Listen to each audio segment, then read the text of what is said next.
Welcome to the How to Succeed podcast, the show that helps you get to the top and stay there. This is How to Succeed at Executive Peer-to-Peer Selling. The show is brought to you by Sandler, the worldwide leader in sales management and customer service training. For more information on Sandler, I encourage you to check out the free Sandler e-learning library at sandler.com/sell. Also, my guest this week is Hamish Knox, Sandler trainer from Calgary and a two-time author. You can check out his books at shop.sandler.com. It's Accountability the Sandler Way and Change the Sandler Way. But today, we're talking about how to succeed at executive peer-to-peer selling. Hamish, welcome back to the podcast. Tell me about executive peer-to-peer selling. I don't know if I've heard that term, and what are we talking about today? Thanks for having me back, Mike. So executive peer-to-peer selling really comes up in two contexts. Either when you're out hunting elephants, right, those big logos that everyone wants to talk about how that they're working with them, or in the enterprise space, right, where you've got multiple buying groups, multiple selling groups. And this really comes up when you want to create additional rapport, gather additional information. And so it's for the executives at those organizations who are selling into the enterprise space. It's also for the salespeople to go and recruit their executives. You know, we like to tell our clients to work smart instead of work hard. And in executive peer-to-peer selling, you can end up working a lot smarter and close deals with a lot less effort than you would if you kept banging on the same door over and over again.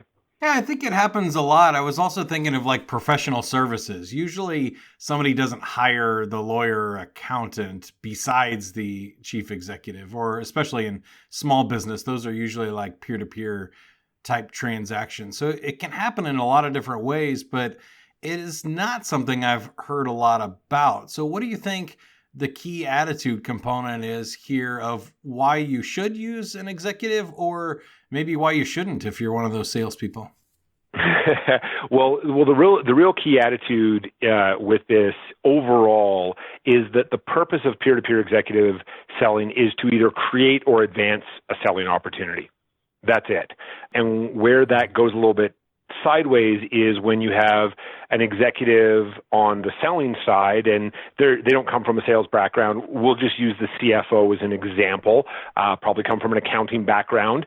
They don't believe that they have the right to ask to have a conversation with their peer at the prospect organization. And then we get into a bit of a cycle. Well, I had a polite conversation with them and they say that, you know, they're happy to talk to you, but that actually doesn't really advance the sale.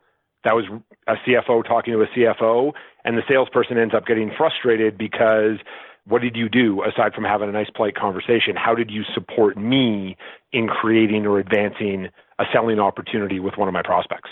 Yeah, and I see some challenges here. So I guess one of the things, an attitude that comes up, I'm just going to get some free coaching here, Hamish, if you don't mind. Please. Is when I work with selling Sandler online licenses, I try to only work on the deals that include like 100 people or more. Because if it's, 4 license or something, as an executive, I don't want to get involved on a deal that's going to make us, maybe $1,000 for the year. But fair enough. If it's going to make us $100,000 or $1 million, I want to make sure we get that deal, and I want to help out if I can. Is there any balance you can give us as executives of when to step in and when not to step in?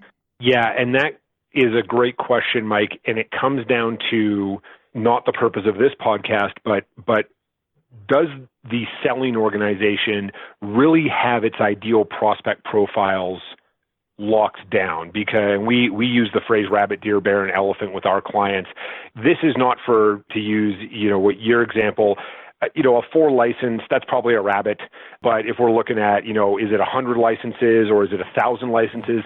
That's where we want to get the executives involved and having a really clear upfront contract with the salespeople, because, we're all busy. And executives have executive functions to take care of. They are not in a primary selling role. They may have a little bit of selling if they're a smaller organization selling into enterprise, but primarily they're focused on leadership and management functions. And there needs to be a very clear upfront contract with the salespeople to define when do you involve an executive. So the mindset from a salesperson's perspective is executive peer-to-peer selling is not a get-out-of-jail-free card. This isn't, I'm going to fork it over to Mike and he's going to call the CEO at the prospect company and they're going to close the deal, because that just creates learned helplessness and it's probably not going to work. And if I do that, why do you need me if you're going to close all the deals?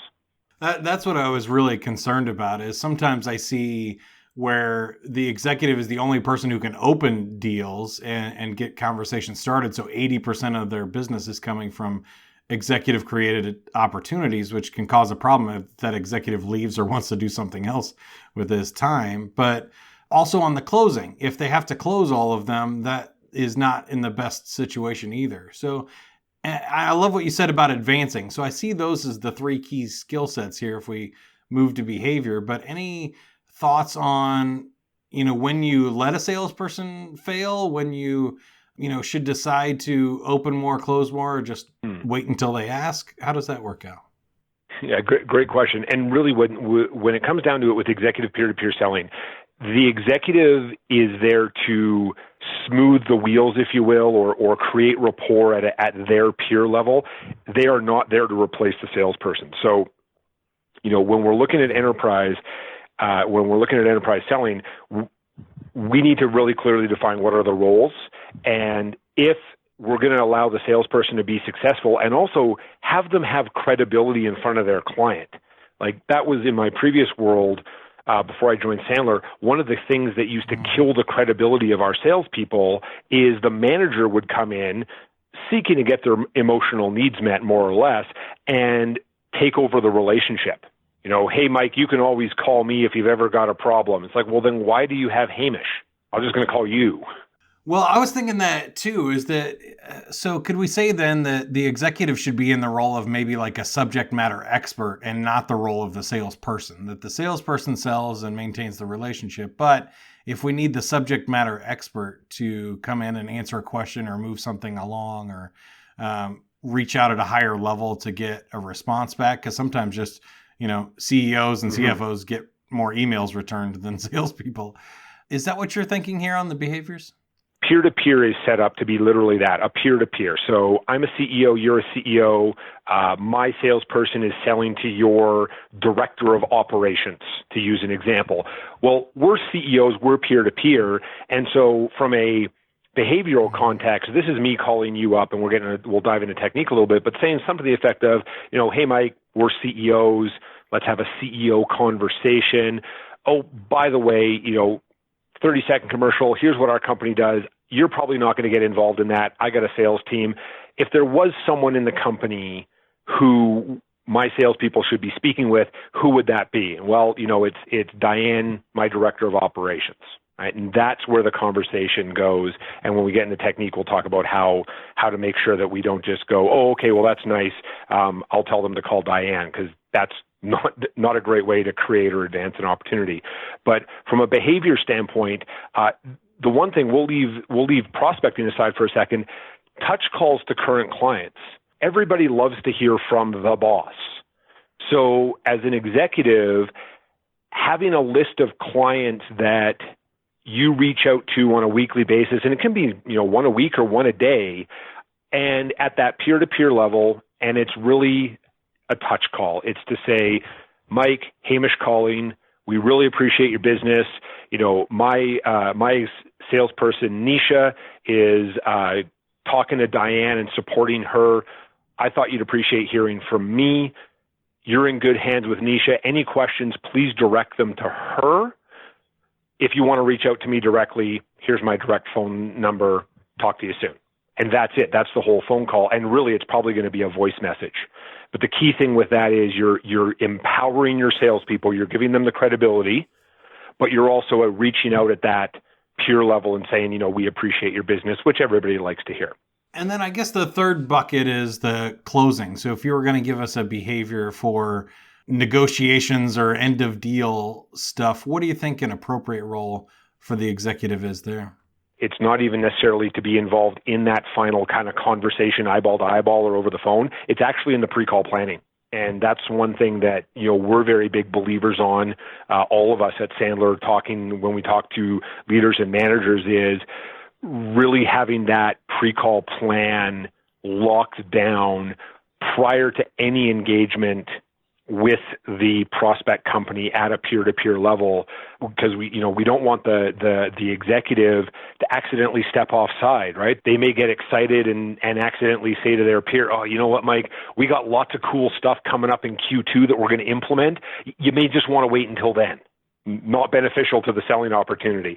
In the closing of the negotiation stage, critical behavior is actually to empower the salesperson. So if the executive at the selling side got a call from their peer, if the peer wants to get involved, great, but make sure that the salesperson and their primary contact are also involved. Again, otherwise you don't need the salesperson and they don't need their director of operations, because the two of you can just do the deal.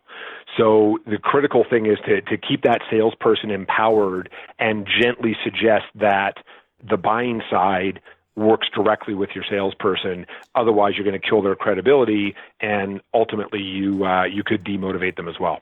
I love that. Last one before we leave behavior is, how much time do you think? I know it probably depends on every organization and their size and structure, but you said earlier, which I totally believe, that leaders need to be leading, but sales and communicating is a part of that, and you want to make sure you're doing best for the organization. If you could optimize your week, what do you think that is? 10, 20% selling time, 80% leading and planning? What does that look like for most people? Great question. And as you said, it's going to come down to what your role is in the organization, size of the organization, what else is going on. But circling back on that whole touch call concept, I can't see why an executive couldn't find time in their day, whether it's in transit somewhere in their car on a Bluetooth, or whether it's in between meetings on their cell phone, to do one touch call a day. It's pretty simple. Or send out an introduction or a connection request via some sort of a social selling. In terms of percentages, it would be hard to say based on what their role is and who they've got reporting to them. But as Sandler said, do a little bit when he meant prospecting all of the time instead of a lot of it some of the time. So if this becomes part of the executive's day-to-day, it all of a sudden becomes natural, it becomes normal, and it becomes way easier for them to support their sales team, because they theoretically are going to be feeding them leads from the peers that they're reaching out to via social selling or via their networking.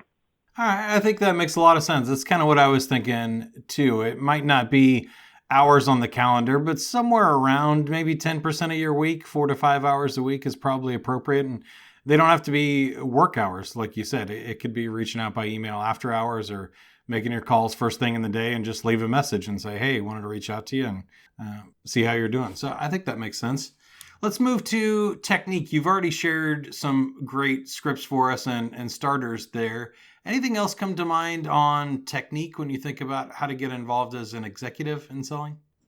Absolutely. The first thing is to really have a comfort and a way of asking for introductions. So, and setting up the next steps when one of their peers says, circling back to the example earlier, your people need to talk to Diane, my director of operations.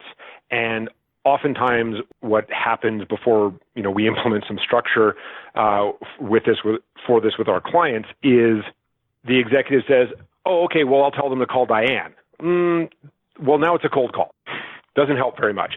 So what we suggest is, the executive on the selling side says to their peer on the buying side, really appreciate that. Would you be comfortable having your assistant connect Diane and I will connect her to my salesperson? That's a super low friction request. It's probably going to result in a yes, because the executive on the buying side doesn't have to do anything. They just have to say to their assistant, get Hamish's card and connect him to Diane. And then I've already set up that I'm going to connect Diane to my salesperson. Now, the one tag to this after we've agreed that I'm going to get introduced to Diane is to say, oh, by the way, would you have an opportunity to let Diane know that they'll be getting an introduction to one of my salespeople, it'll probably be Mike. And the executive, again, will probably say, absolutely, no problem. And then that way, it becomes less of a cold call. It's more of a warm call. And then from a selling side, when you get introduced to someone by their boss or by someone higher up the ladder than them, opening with, Diane, glad we connected. Steve said that you were the best person in the organization to speak to, right? And it gives them a stroke. It makes them feel good. And then we smooth the conversation that way. The other side of it is asking for introductions from current clients. And that can be uncomfortable for some executives, again, especially if they don't come from a selling background. They might think they haven't earned the right or they're not allowed to do that. And we also find this with professionals that we support, lawyers and accountants in particular, who do a lot of community work, particularly sitting on boards. And they sit on these boards for years and actually never ask for any introductions or never ask if any of their peers on that board would ever be open to a business conversation. So having that touch call conversation and saying, Mike, who are a couple of other CFOs in your network who would, and the key word here is appreciate, who would appreciate having a conversation with me about how we're supporting your business and whether or not maybe we can support their businesses. Yeah, I think that's great. And I know you just used the generic example there because we don't know who's listening to the podcast, but I'm sure you already have yours. Would you mind helping us out a little bit with that technique and going deeper into describing your ideal client so that somebody can give you a referral? I think that's such a huge part of Sandler training, that you're going on a scavenger hunt here for prospects in your, like you said, in your board meeting, and you got to be able to describe who you're looking for in a way that get somebody a response. You can't just say, hey, who do you know that would pay me money? That puts too much pressure on your executive peer there, right? Exactly. Well, in terms of best practices for introductions, a few things. Number one is always ask for more than one, right? So a couple or a few, because if you just ask for one, you probably get zero. If you ask for more than one, you probably get at least one.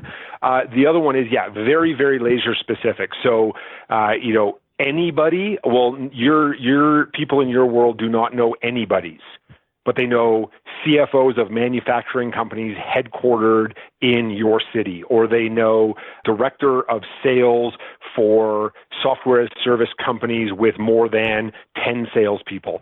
So to your point, Mike, the more laser focused you can be on who you'd like to speak with, the more likely you are to get a good introduction, and the more likely you are to actually get an introduction that could turn out to be beneficial. Because if you go with the anybody route, sometimes you don't get very good leads, and then there's a little bit of awkwardness between you and the person who introduced you, and you and the person who's maybe not that good of a prospect, but you kind of feel obligated to talk to them anyways because a client introduced them to you.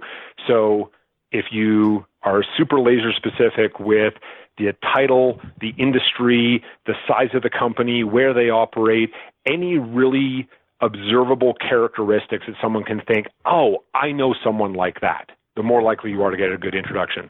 Yeah, you brought up a great point about the bad referrals, because that always comes to mind too. You're like, oh, now I have to spend an hour selling this guy who's not really right because somebody introduced me. And it happens to us a lot as sales trainers, because people go, oh, you do sales training? I know a horrible salesperson you should talk to. And you're like, no, that's not what I do. I help top performers and stuff, and you kind of have to redirect. So I appreciate that. I'm sure people get that a lot, whether you're a CEO of a HR and benefits company or a HVAC company or something. You're thinking, oh, I know somebody that has a terrible situation. You're like, well, I don't want to get involved in that. Give me somebody that's in a great situation. So those are critical. I was also going to add my social selling tip, which every time this comes up is you can cheat and go on LinkedIn or Twitter or Facebook and find people they already know and say, hey, do you know somebody at, XYZ company? And knowing that they already do and are connected will get you much better responses and much better names out of there. Let's wrap up technique here. Anything else come to mind, or anything you had notes on for technique before we wrap up? The one key thing is a Sandler rule about, there's no bad prospects, only bad salespeople. And that sounds kind of harsh, but really what it means is you either did or didn't say or do something you should have in order to position yourself to win the business. So, from a technique perspective is, really having your talk tracks locked down, your introduction asks locked down, your setups for getting connected to the person at the peers company who your salesperson is supposed to speak with. And, that really comes down to, it's more of a behavior, but role playing, right? So practice it out with your salesperson or with one of your peers to really have it locked down. Because if you sound like it's the first time it came out of your mouth when you're talking to the peer at the buying company, probably not going to go as well as you want it to. Yeah, I've seen that a lot too, especially if the executives, like you said, came from a different part of the business than sales, then they don't deliver that description or ask those prospecting type questions as well as their sales team does. But also I've seen that, just as a great tip for everyone, is automate those emails and those descriptions and those introduction emails so you don't have to rewrite them from scratch every time. Figure out the best way to say it, run it by your sales team and management team, and then save those in a Word document or in a playbook or even in your email as drafts, so that every time you need to introduce an executive or a salesperson to their buyer, you already have that ready to go, and you just change the names in it, click send, and you've saved yourself a bunch of time.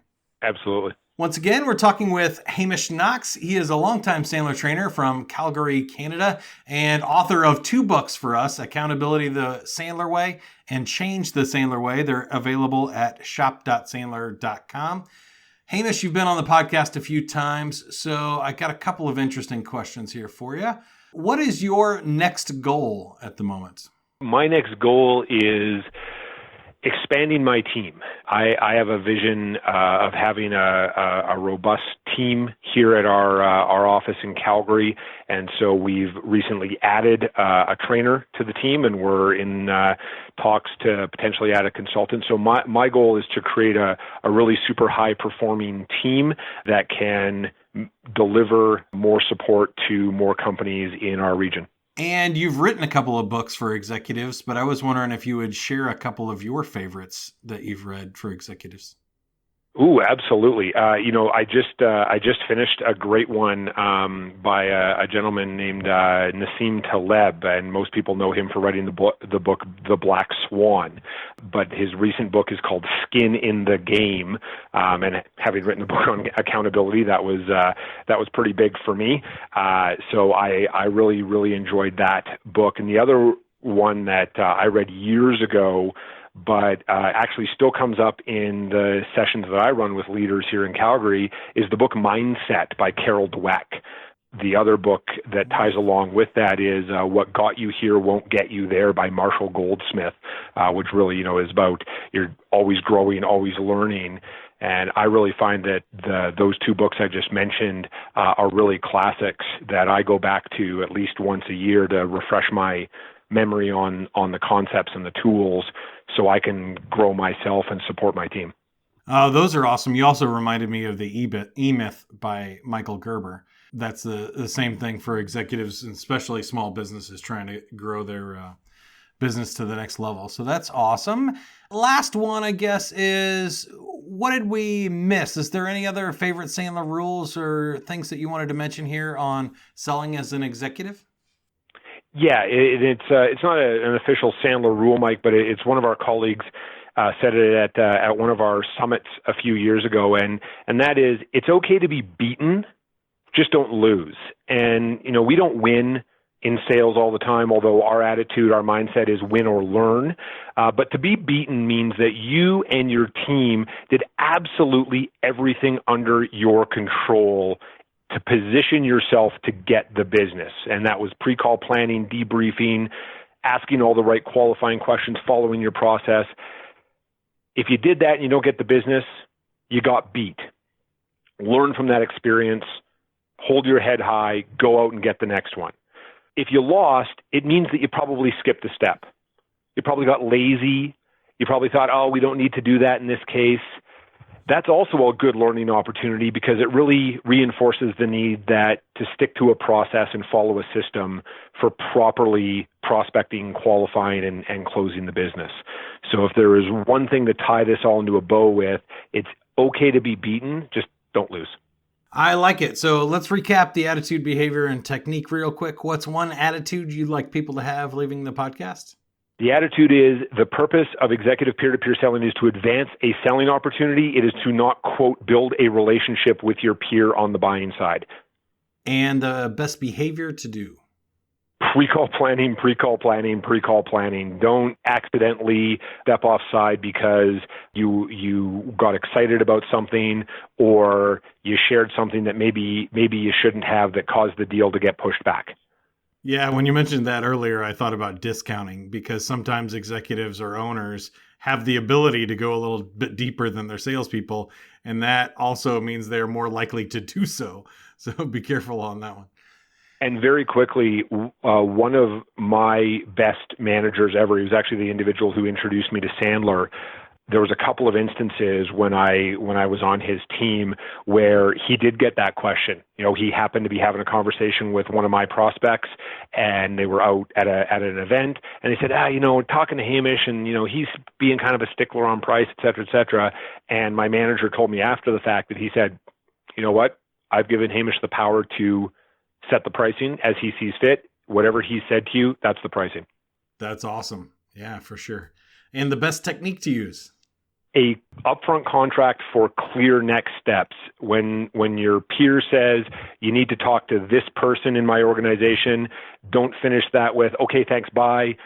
Clear upfront contract, have the peer or the peer's assistant introduce you to that person, and then introduce that person to your salesperson and ask your peer to give a heads up to their person internally that there's a salesperson who's going to be giving them a call, and that they would appreciate that their team member take that salesperson's call. Hamish, I appreciate it. Thanks for being on the show. For more information on this topic and much more, you can follow us at LinkedIn, Facebook, or Twitter at Sandler Training, or get those free resources at sandler.com/sell. You can get Hamish Knox books, Accountability the Sandler Way and Change the Sandler Way at shop.sandler.com. And as always, you can subscribe or leave us a review at iTunes or Google Play. Thank you for listening, and remember, whatever you are, be a good one. The How to Succeed podcast is brought to you by Sandler, the worldwide leader in sales management and customer service training. For more information, visit sandler.com.